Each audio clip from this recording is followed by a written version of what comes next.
¡Ella corre! ¡Mira lo que ha liado, papá! ¿Alguna vez ha intentado alguien explicarte qué es el par motor y se ha hecho un lío del carajo? Cualquiera que haya trabajado sabe explicarte qué es el par motor, porque es muy sencillo. Los españoles y los de habla hispana hacemos muchas cosas, pero no fabricamos tecnología. Los anglosajones fabrican tecnología. Y como fabrican tecnología, le ponen sus medidas y sus palabras. Y al final los españoles tenemos que acabar trabajando con esas medidas, porque aunque nosotros tengamos el sistema métrico, tenemos que trabajar con libras.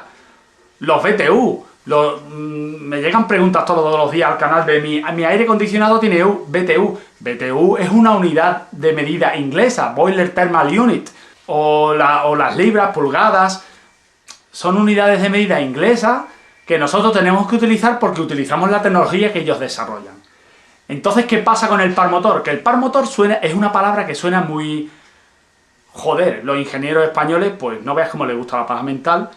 ¿Cuál es la palabra que quiere decir par motor en inglés? La palabra que quiere decir eso es torque. Y torque, si tú lo pones en el diccionario, ¿qué significa torque? Torque significa esfuerzo de torsión. Es decir, esfuerzo de torsión al retorcer un eje. Un esfuerzo al retorcer un eje. Cuando tú tienes un peso, ese peso tiene unos kilogramos y la fuerza de la gravedad lo trae hacia abajo con una fuerza que es los kilogramos por la fuerza de la gravedad. El resultado se mide en newtons.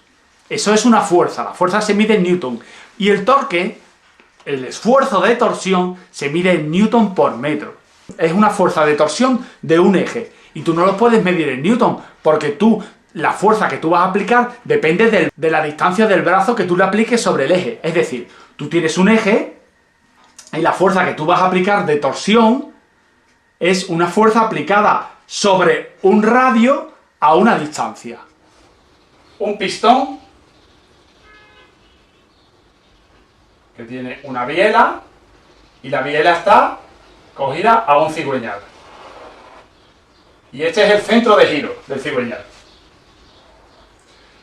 Cuando nuestra mezcla de combustible y aire explota, empuja el pistón hacia abajo con una fuerza que se mide en newtons.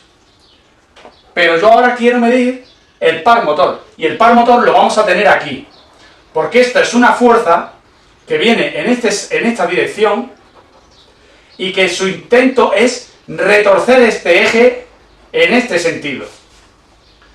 Lo que va a intentar esta fuerza es retorcer este eje. Entonces, el resultado va a ser la multiplicación de esta fuerza en newton, que es una resultante de esta al descomponerse, y el radio, que es la muñequilla del cigüeñal. Newton, metro.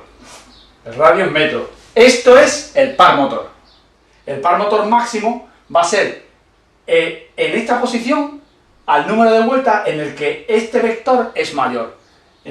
Por supuesto que cuando hay una fuerza hacia un sentido, tú obtienes una resultante contraria y unas fuerzas que se oponen a ese movimiento. Cuando sean las fuerzas contrarias las menores, esta fuerza será mayor.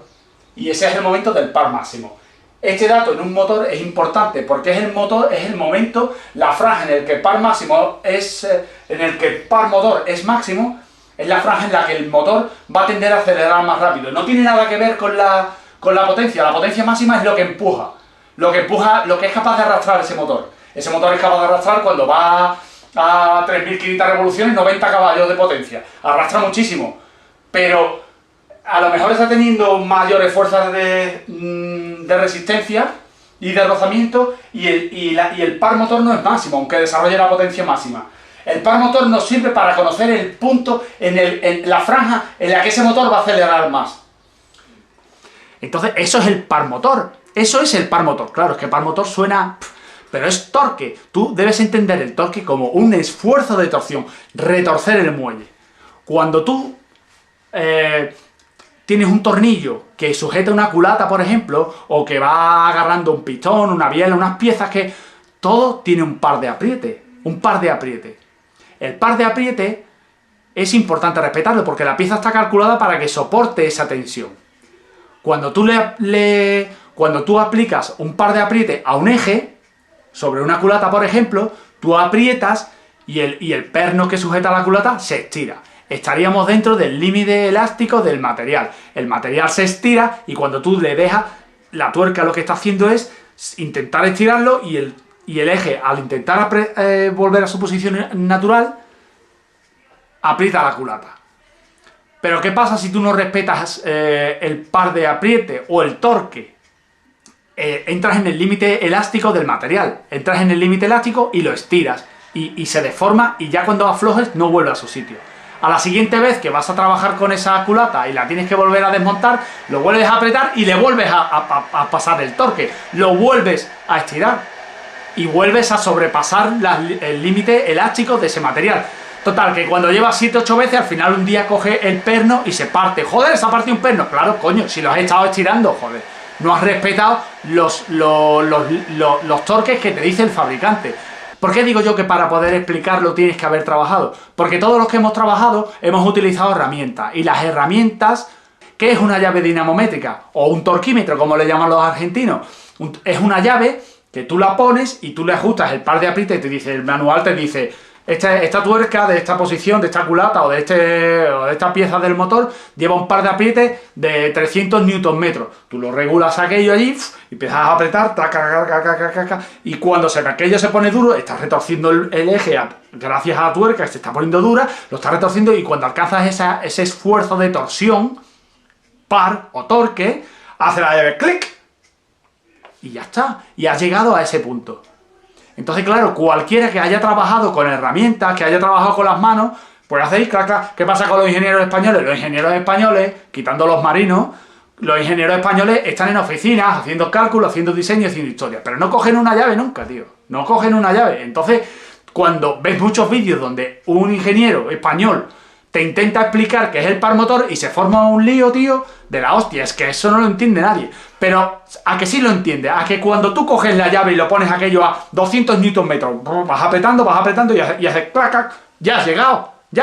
Tú lo que estás haciendo cuando estás apretando, estás retorciendo el eje donde está la tuerca. Lo estás retorciendo el eje donde está la tuerca. Lo estás retorciendo y has llegado a un punto en el que haces aquello está duro y te has retorcido, clac, has llegado a ese punto. No le aprietes más.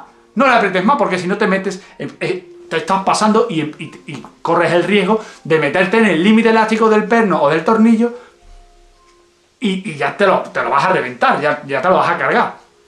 No te lo vas a cargar ahí, te lo vas a cargar los 3 meses. Cuando te vayas de vacaciones, el otro que viene aquí a desarmarlo por 10ª vez, a ese se le parte y ese es el que se va a llevar la bulla. No te la llevas tú, se la lleva ese. Pues, ¿cuántas veces hemos escuchado eso de este tornillo que